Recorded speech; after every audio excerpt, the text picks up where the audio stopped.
Welcome back. Today we're going to do some more work on the eaves and build out the subfloor for the entryway.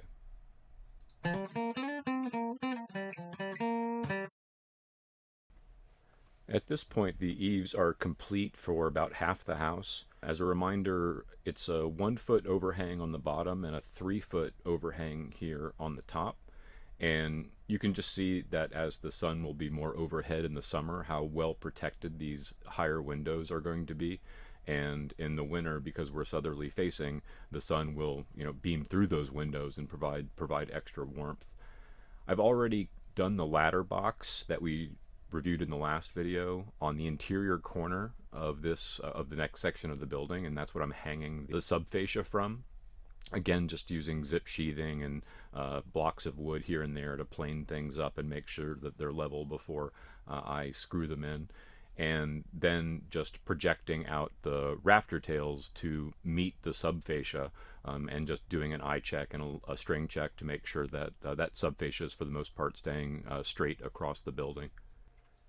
And then the next step will be, after all of these eaves are completed and the entryway is built, although I might deck some of the roof before the entryway is completely built, I'll put on the final fascia. And so the subfascia is what we have on there now. Once all of the roof decking is on, I'll come from the top and put on the final fascia, which will be probably a 1x8 piece of wood, because we'll have soffit material running down or up the rafter tail to meet that final piece of fascia. And there'll be a little bit of a projection of the vertical fascia going down, so we'll just measure that out, but I think it'll be pretty close to a 1x8. And then once we do that, we'll be able to put the steel roof on. And while I was working on the eaves, the concrete guys came and we had concrete delivered. So we're starting to pour the footers for the entryway, which is going to allow me to build out the entryway, but also to finish the final framing for the roof, which will then let me fully deck it. These guys are great. I have worked with other concrete contractors, and there was just always questions that I had and decisions that they would make on their own without consulting that always gave me pause. And these guys are just great to work with. They know exactly what they're doing. We ended up using an additional 2% calcium mix to kick off the cook time on the concrete, since it was winter and since it was cold. But the final product looks really great, and there was only one small mistake from my perspective, but we'll talk about that when we get there. So now that the footers are poured, I'm going to start putting on a sill plate, so building out the subfloor for the entryway. It's the exact same construction as the rest of the house, so everything's going to match up well. Now I'm just drilling holes and putting down sill seal, which I'll do all the way around. This is where I'm realizing, and only just for the first time, that the anchor bolts that they've put in there are too short. They don't even come flush with the wood, and the only way I'd be able to use them is if I countersunk the wood and the nuts, but I did not like the idea of doing that. I feel like you're compromising the sill board too much, and I want to bite on the entire board, so I just ended up drilling holes with a masonry bit and then using strike anchors that I had from the original foundation. In most cases, and for the rest of the house, you would put down a sill plate that is pressure treated, and then you'd use regular wood, non-pressure treated wood, for the joists and the rim joists and all of that. In this case, everything for this entryway subfloor, I'm going to use pressure treated wood, and it's because this little piece of dirt and gravel beneath is never going to be accessible again, and so I just don't want any concern about that wood rotting ever, and so just making all of this with pressure treated wood sort of eliminates that concern. So now I'm sistering a rim joist to the rim joist of the existing house, and this is how you would build a deck or any sort of extension. Then I'm drilling 8 holes through both of those rim joists, and I'll be connecting them with 8 lag bolts. And this just ensures a really strong connection and makes sure that there's never any opportunity for sag where those two floors come together and that transitions. So here you can see the lag bolts. I've spaced them about every 2 feet apart.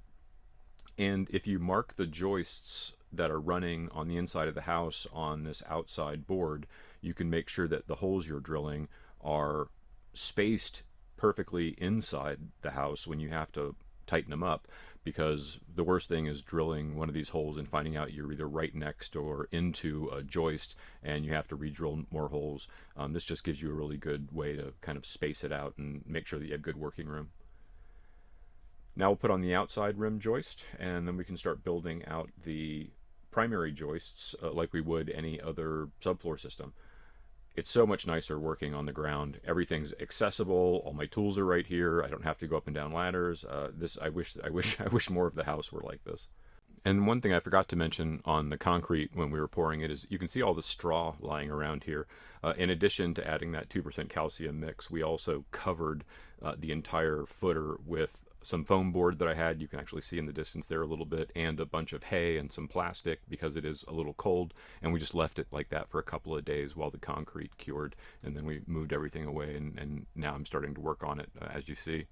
I did these primary joists just a little bit differently than I did the ones in the house. When I was doing them for the primary subfloor in the house, I went and I hung all of the joist hangers at one time, and then I came back and dropped all of the joists into them. In this case, since it's just a few, I only ended up using like 8 joist hangers, I think. I'm using a block on the top of the joist to make sure that it's flush with the rim joist, because I want to make sure that that transition again is nice and smooth. And then I hung the hangers after I had placed the joist. Because this entryway will be a part of the heated house, I need to insulate the subfloor before we sheathe it, and so I'm using R30 fiberglass, paper faced, because there is moisture potential below. And I still am debating whether or not I want to vent this little section. It's 10 by 10. I can drill 1-inch holes into the sides and put wire mesh to prevent critters from getting in, but to promote airflow. I don't know that I really need it though. It's such a small space, and my thinking is that it's going to be more conditioned by the house than the house is going to be affected by it. But if you have any thoughts on that, let me know. And while fiberglass is not my favorite product, I take solace from the fact that the rest of the house is going to be spray foamed, the roof, the walls, the rim joist below.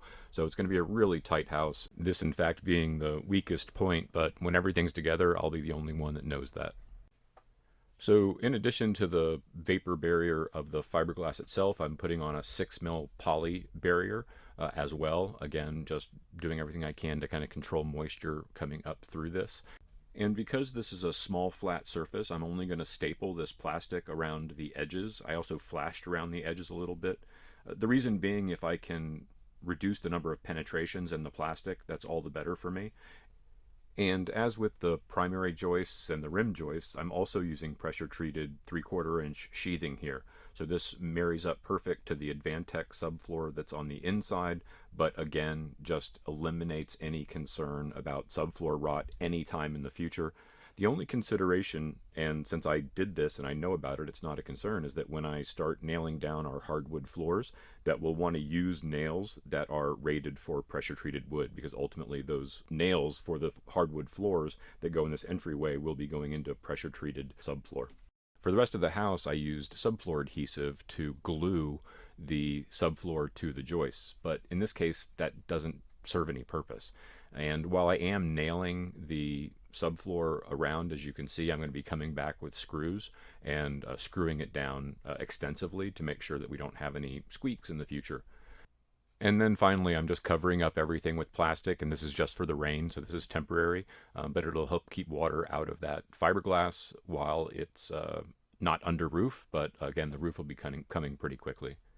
And then the very, very, very last thing you need to do is check level. If you do it at any time before this, you're cheating. This is where I'm at. Thanks for watching. See you next time.